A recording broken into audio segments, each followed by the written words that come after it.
抽烟？这小子当真不要命了？老爷您弄错了，他不是要买烟土，他是要买盐田。啊？要买盐田？哼！这小子的骨头真是刚做的啊，怎么就打不翻他呢？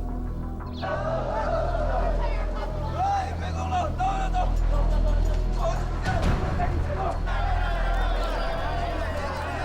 大家稍安勿躁啊，稍安啊！9大青年呀，价格啊比洋烟低，质量啊比洋烟好，哎，可不就是金子吗？哎，大家明天清早了啊！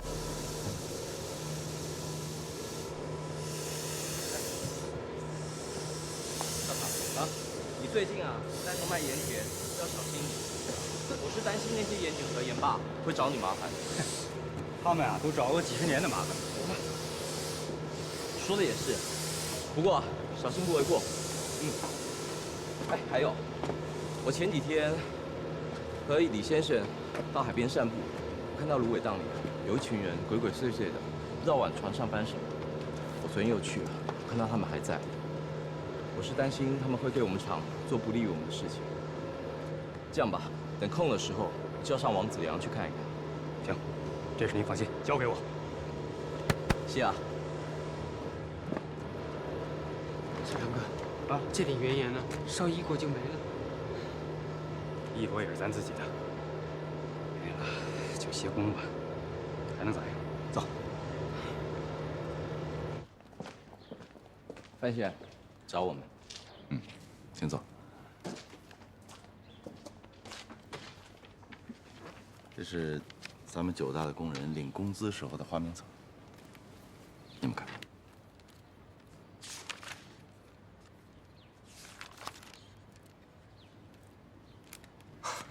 怎么了？我想办个职工学堂。办职工学堂，有这个必要吗？你看这怎么能叫花名册呢？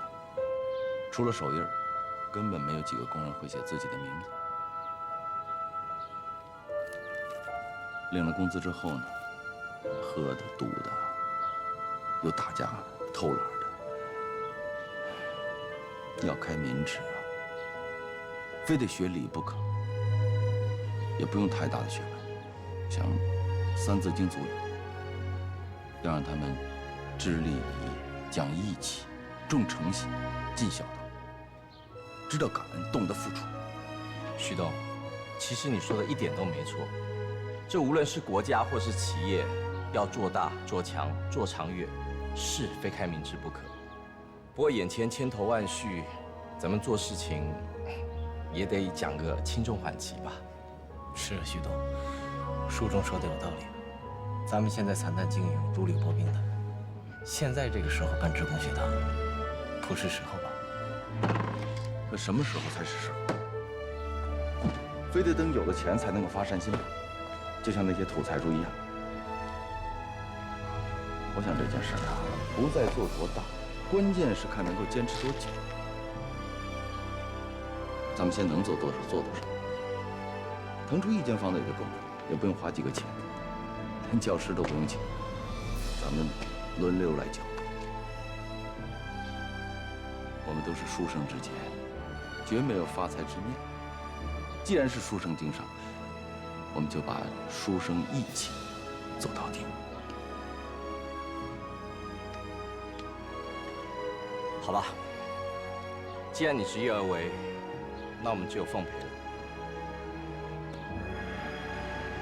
曰仁义，礼智信。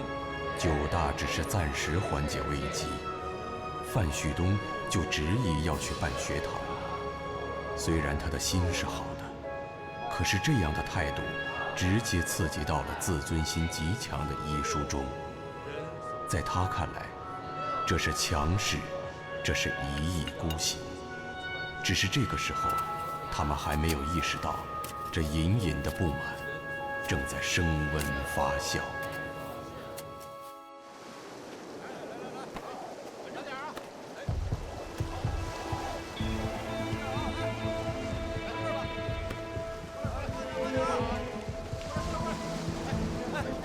好嘞，加把劲儿啊！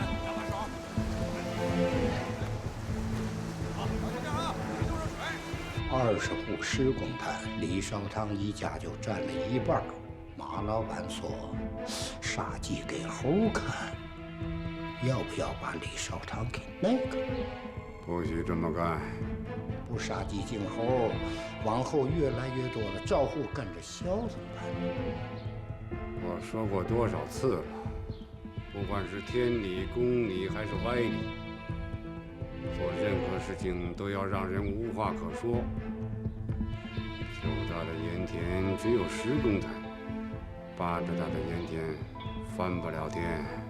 我懂了，告诉他们，谁也不许胡来，坏了大事，别怪我陈某不客气。您了，谢长，我这就办。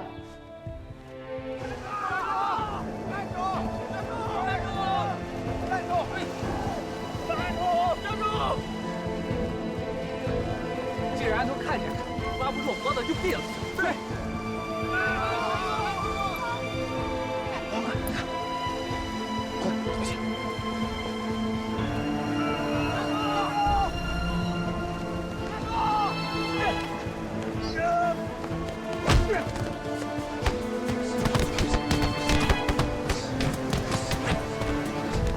是李大哥，快回去，快去范先生。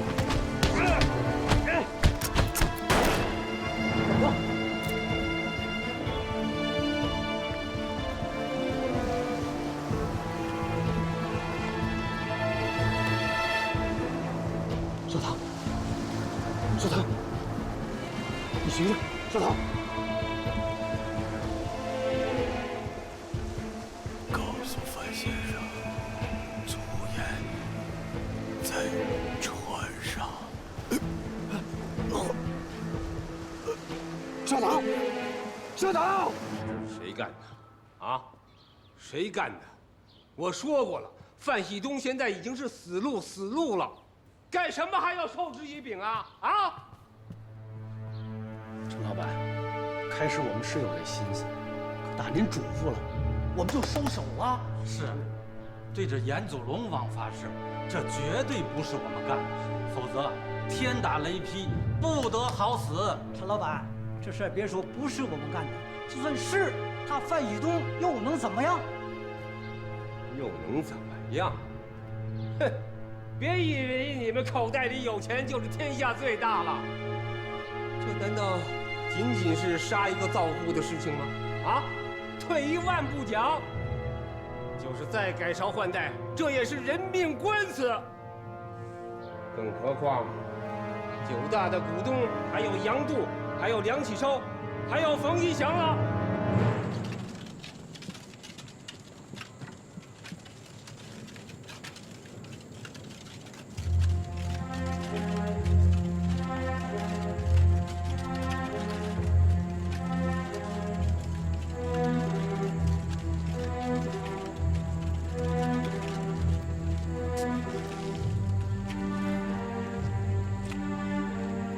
是我害了你，当初就不应该买你的什么盐田。不，是我让他到海边去查看，那帮人始终诡秘。我和朱晨1个月前就发现他们了。资料，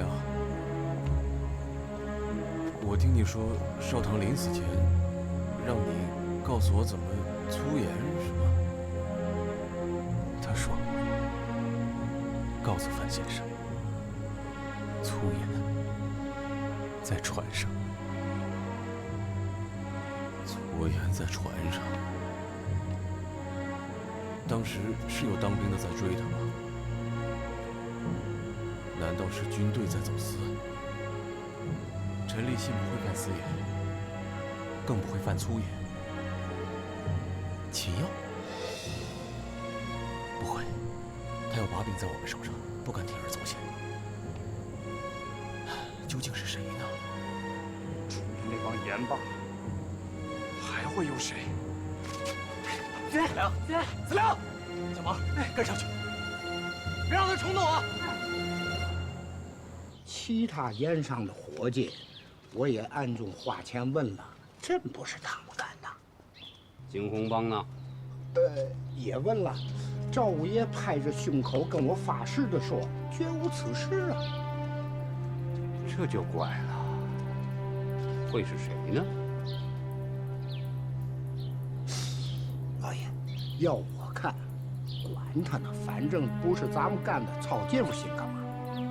你是猪脑袋呀！咱们挂起粗烟工会的牌子，已经是逼人太甚了。好歹是用1000万两银子换来的，有理有据，谁也说不出来什么。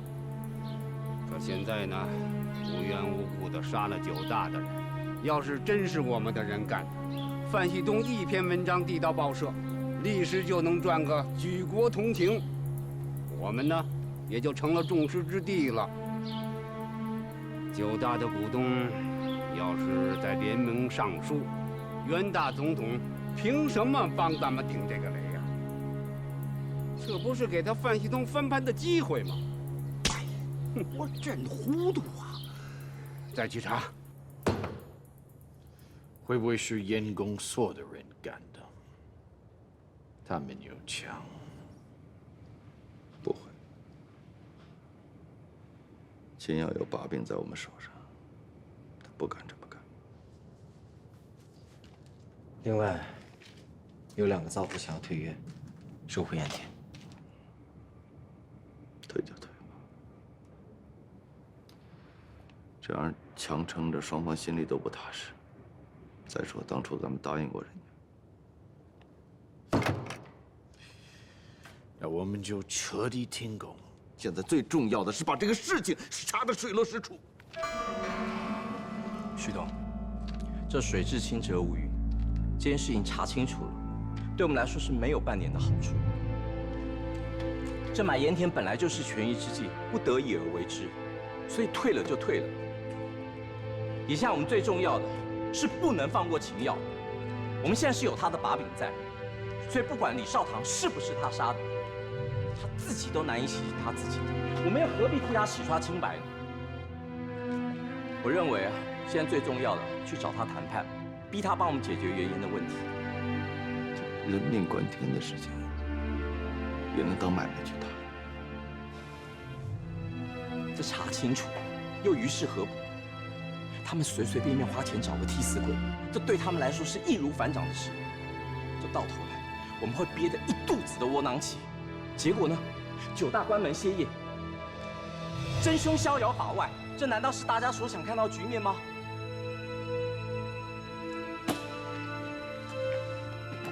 就算9大关门歇业，我也要让真相大白于天下。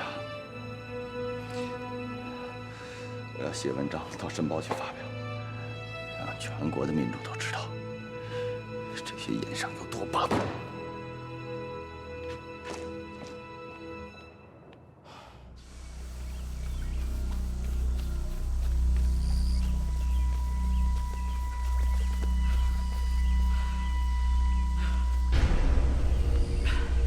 陈少卿，我问你，这个事真你干的？这是他该死的，谁让他闯了我们的祸？你混蛋！杀一造户长啊，不跟碾死个蚂蚁似的。哎，你跟我爹怎么都那么怕那姓范的？我跟你说，这范旭东是没有3头六臂，可他背后的股东没有一个是好惹的。啊，这个事儿真捅大了，我不吓唬你，你小子连命都保不住。你别把自个儿摘得一干二净的，别忘了，这可是咱俩合伙的买。可是我早说这事儿不能干，不能干，你偏不听啊！最初你可比我积极啊！我只是说犯点私盐，可你小子都干什么？你小子干的蠢事比天大！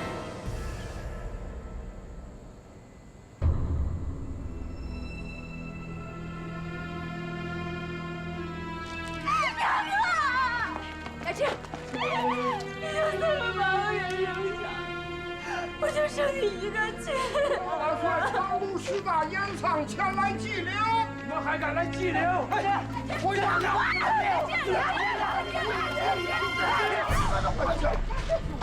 放开我！傅先生、范先生，对少堂之死，我们深表哀悼。这件事情不是我们做的，人命关天，国有国法，不是你一句话就可以定案。那当然，案子一定要破，生意也还得要做。我还是那句老话，只要在商言商，九大和我们什么事情都可以坐下来谈。陈老板，今天是来祭奠的，还是来谈生意？烧汤之死，你们要查，我们也要查。我们已经到警务署报案，并且悬赏1万两银子，捉拿真凶。陈老板何须掩耳盗铃？既要做这种下作勾当，又要博得一世清名，天底下哪有这种好事？你是骂我陈立信既要做婊子，还想立牌坊？真是狗咬吕洞宾，不识好人心呐！陈老板难道不是吗？各位先生，你们相信也好，不相信也好，这件事情不仅关乎九大，更关乎我们长楼盐商的脸面。只要你们有真凭实据，我们绝不姑息养奸。要是你们没有真凭实据的话，我请各位也不要太冲动，这样对亡灵好，对活着的人也好。脱帽行大礼，脱帽一举过，再举过，暂举过，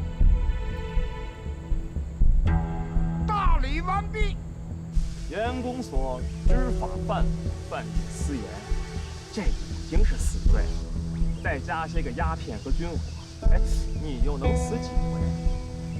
把盐运去2怀，空着船回去，傻子才做这买卖。陈少廷，你这算盘打得比你姥姥还精啊！我跟你说，这迟早要出大事儿。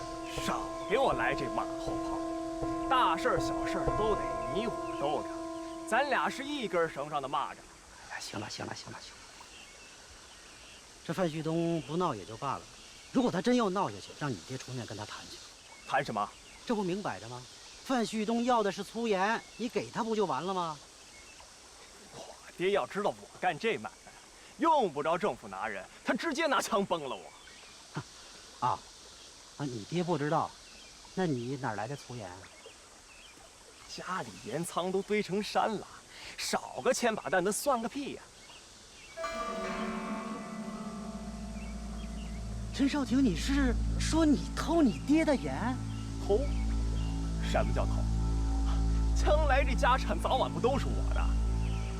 你小子有种！哼！秦所长，你要敢告诉我爹你只管去，粗盐工会会长自家贩粗盐，哼，天大的笑话！恐怕老爷子这面子上是挂不住啊。我是他儿子。他兴许还能保我，您是他什么人？他还能保你不成？我说陈少廷，你是不是非想玩死我你才高兴？我就奇了怪，你怎么那么怕那范水东啊？是不是有什么把柄拉在手上？我能有什么把柄？那就好。咱这活还得继续往下做，万万不能停。你有几个脑袋呀？至少把这一单做完。马军长的鸦片和军火都已经卖了，咱的货还没给人发呢。陈少廷，我可警告你，你要敢再动，我可真不客气。少他妈给我来这一套！别看2淮隔着万水千山，这天津是什么地方？5湖4海的帮会在这儿都有买。就你那几支破枪，还想对得过人家马军长？哎，就我这几支破枪……少废话！规矩，你备船，我备盐。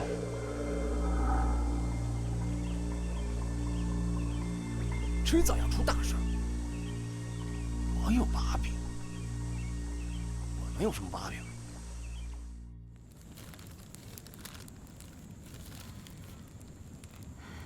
我是不是个扫把星？在汉口克死了我爹娘，在塘沽又克死了我表哥。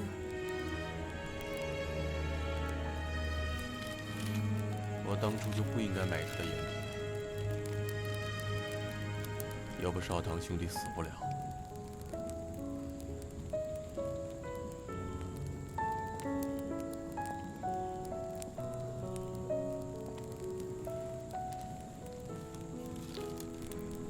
范先生，那我哥的事情，你不要再查了。为什么？我能听得出来，只要咱们不继续查下去，原盐的事情和那些盐商就有谈判的余地。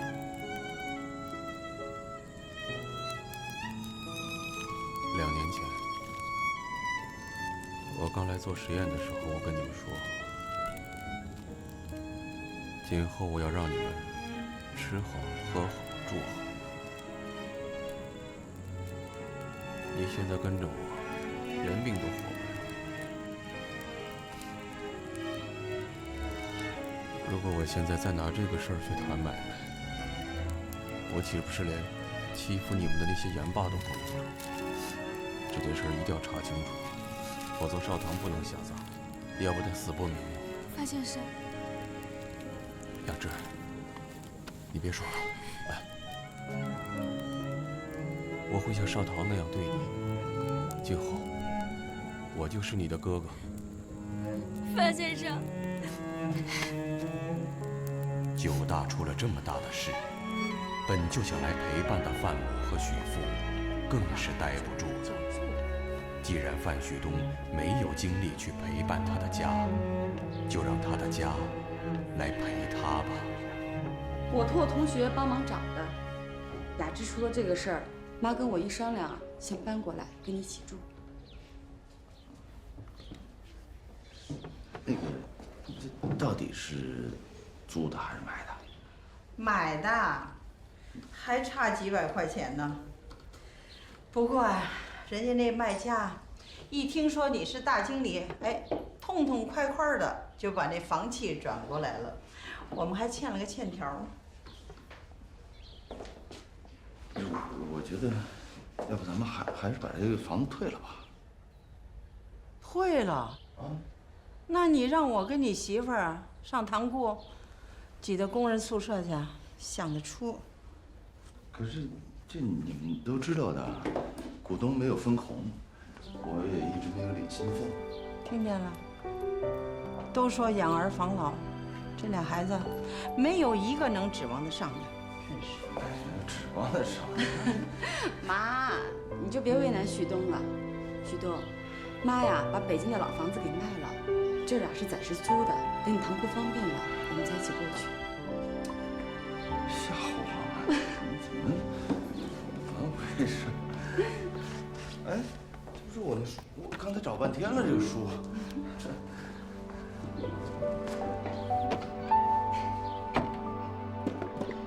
小心烫。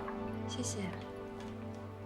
我们的范先生啊，他有勇气、有抱负、有见识，对，这都没错。但做事情最重要是要有方法、有手段。这空有满脑子远大理想，这一碰到现实，只会撞得头破血流。撞得头破血流，他还会往前撞。九大能有今天，不都是这样撞出来的吗？对，这当然是可敬可佩，但这不是长久之计啊。九大要做大做强，一城匹夫之勇是不行的。您的父亲对中国的盐务过往可以说是了若指掌，对近代的实业兴衰他也是颇有心得。应该让他多劝劝他，不要这么纵容他、姑息他，让他一意孤行。眼下只有傅先生的话，他听得进去。我觉得旭东不是完全听不进去别人意见的人。我们拿前阵子来说，九大可以说是四面楚歌吧。他在这时候还非要办个什么职工学堂，任由我们怎么劝都劝不听。这也就算了，现在还要跟陈立信、秦耀之辈拼个鱼死网破。我真不知道他这么做对我们九大有什么帮助。现在的中国不拼个你死网破，你觉得能干得出来事儿吗？我不跟你提他，反正怎么提他，你都是帮着他，向着他。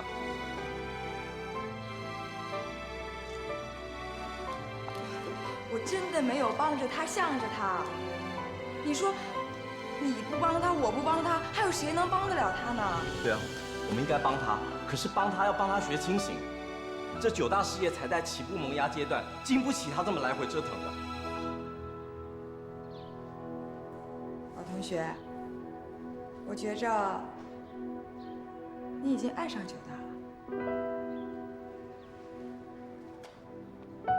说句心里话，对，在我心里头，我是敬佩范旭东的，所以我才想要帮他把9大做成一流。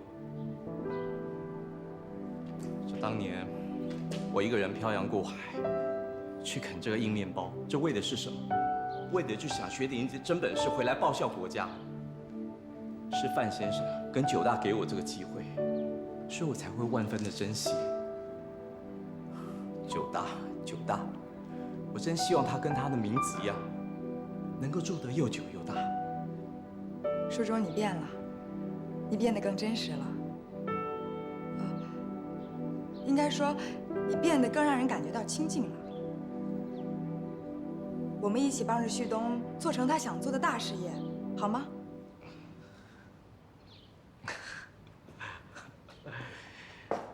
其实当年我们在法国念书的时候，我总觉得你特别的与众不同。其实女人都一样，再冰雪聪明的女人，一旦掉到爱情里，她同样是会变得糊涂的。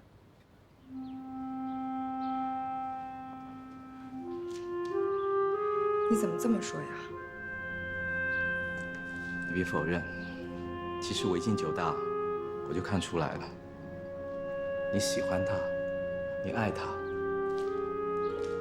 所以任由他怎么做什么，在你眼里，他都是正确的，都是对的。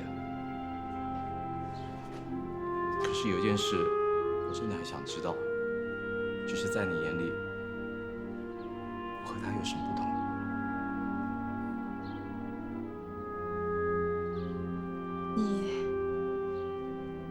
你真的想知道吗？我非常的想知道。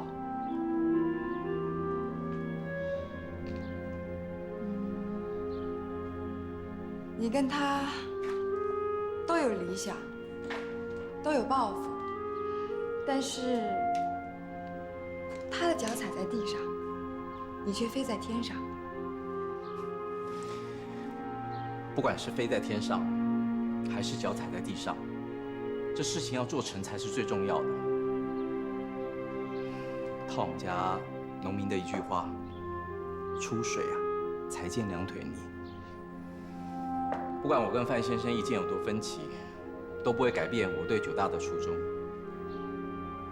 所以，如果我说我能借着李少棠的事解决9大原研之困，你会不会改变对我的看法？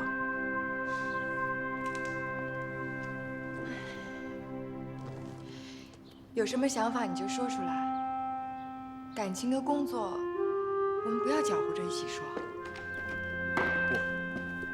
我非要搅着一起说。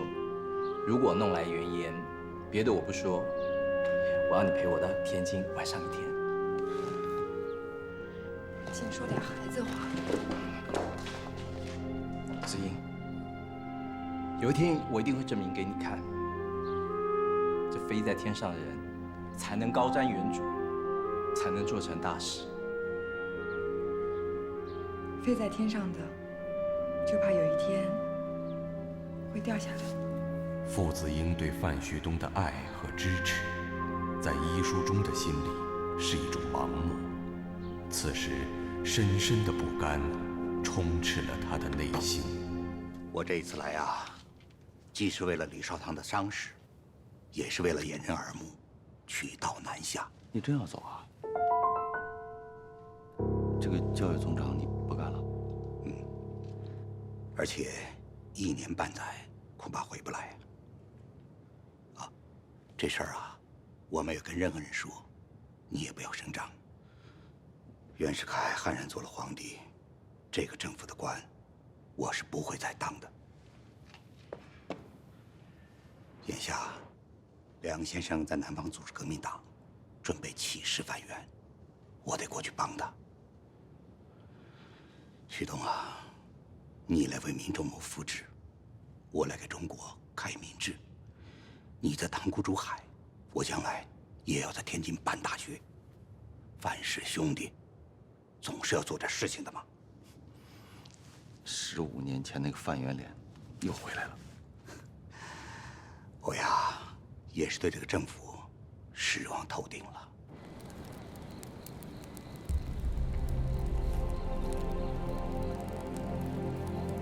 少棠兄弟，你不是说要给我说和雅致的事儿？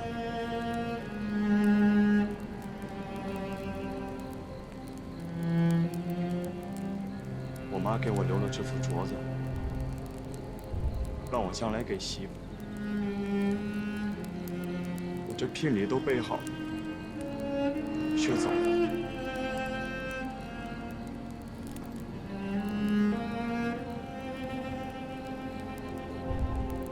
放心，往后走，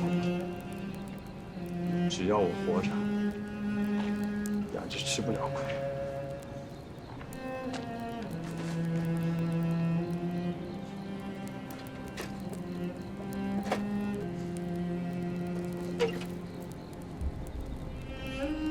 你哪来这么多钱？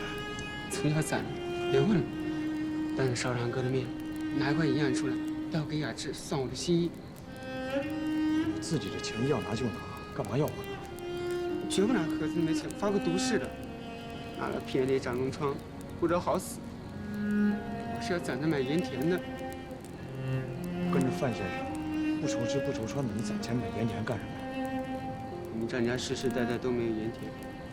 我爹死的时候，让我一定要给老张家买一张盐田，可以改朝一换代，钱就折了价，盐田价格就越来越高。什么时候才能买到1亩田呢？我说这个干什么？好像我斗抠门似的。你拿吧。我拿了。拿吧，不就1块银洋吗？我儿子办死的时候，少长哥还给我办那面。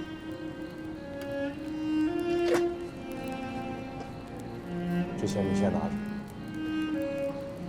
你对少棠哥的一片心意，少棠哥也看见了。这话我能替他说。这钱你留着买盐田。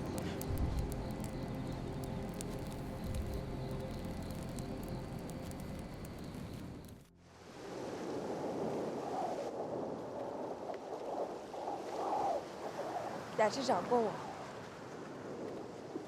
我想，我们还是当面聊一次比较好。我跟范先生之间，我想你是误会了。他心里只有你，可你心里有他。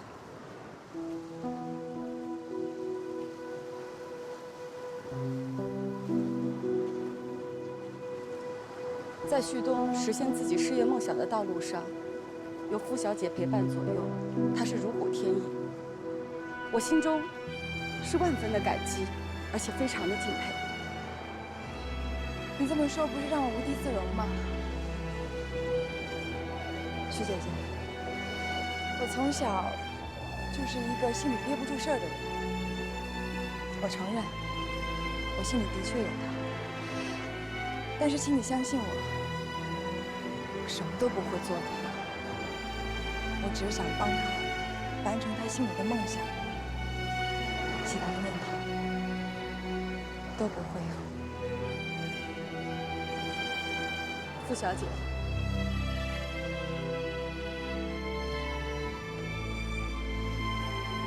我们都是女人，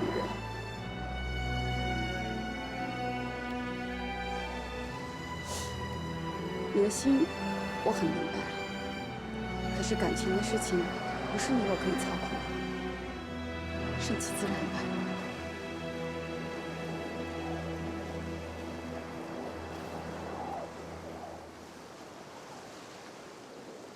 这个陈立信，做事真是滴水不漏，怪不得3代都是天津的严守呢。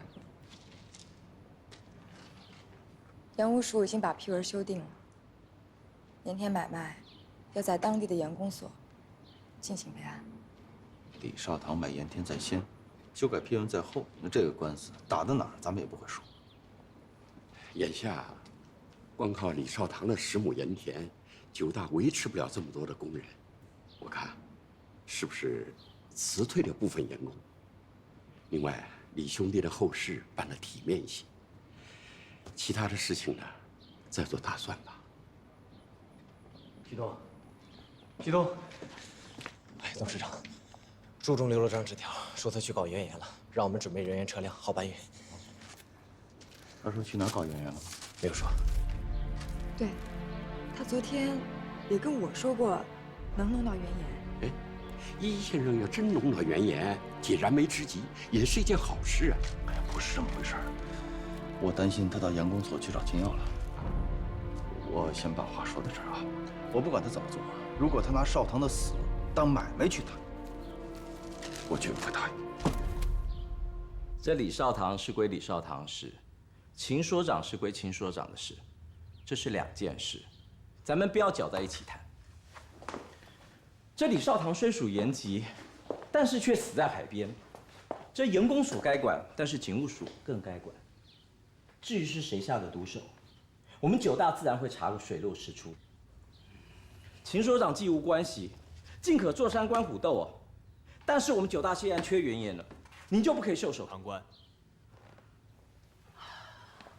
易先生，缺原盐你们可以去找陈立信，找我干嘛呀？我又没有盐。我们没有他杀人害命的把柄，但是我们有秦所长你私吞金浦铁路盐款的铁证。你们这是想逼死我呀？可是我去哪儿给你们找原盐去啊？我知道秦所长没有原盐啊，但是你有长芦盐公署的印章。我要您给我批文，这样子我们到山东买盐，我们进了长芦就能保证我们是安全的。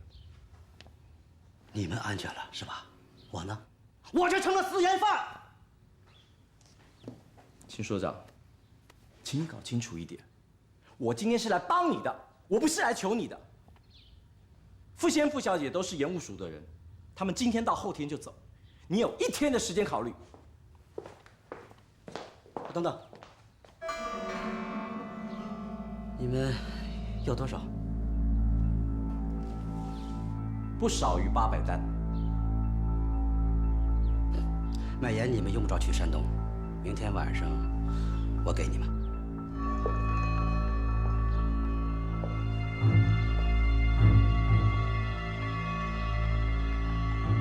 李少棠真的是长芦盐商杀的，秦所长知道凶手是谁？我不知道，我说了我不知道，我真的不知道，我怎么能知道呢？啊！长芦盐商如果没有把柄在您手里，秦所长怎么可能在1夜之间就能调起800担的原因？李先生，你刚才不是讲了吗？这2件事不能搅在一起谈啊！回去告诉范先生，息事宁人对谁都有好处。800担原盐，明天晚上我就给你们送到九大码头，好吗？这是你说的，我希望秦所长说到做到。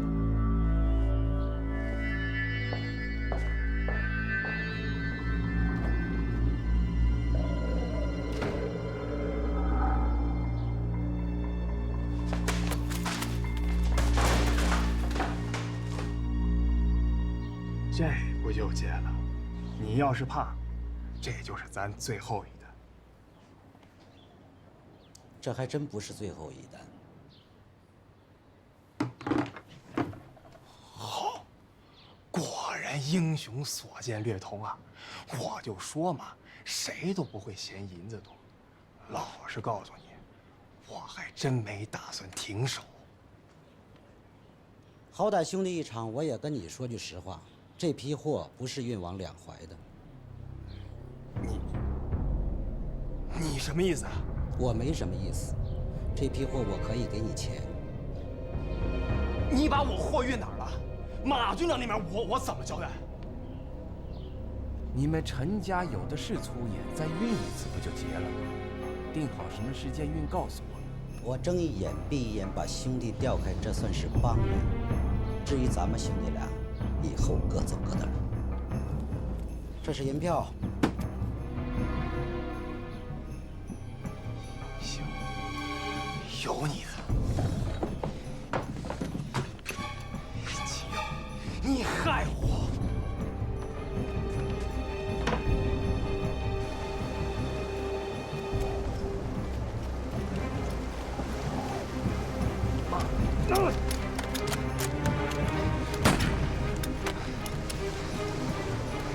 他妈的！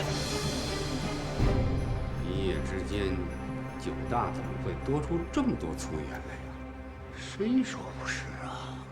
跟变戏法似的，会不会是其他盐商背着咱干的？